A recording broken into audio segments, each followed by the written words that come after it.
Good morning guys, ayan. Luto tayo ng adobo guys para may baon si Habi. Tapos, nilagyan ko ng konting potito, kaso lang walang carrots. Naubusan kami ng carrots. Ayan, so palambutin muna natin yung karne. Medyo malambot na yun. Hinango-hango ko lang para pantay yung luto niya. Takpan natin ulit.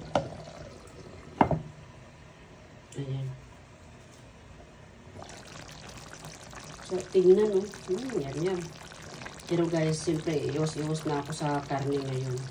So, may kasamang manok naman yan. So, baka yung manok na lang ang ulamin ko. Kasi pwede naman sa akin yung manok, tsaka beef. Pero yung baboy, iwas na muna ako.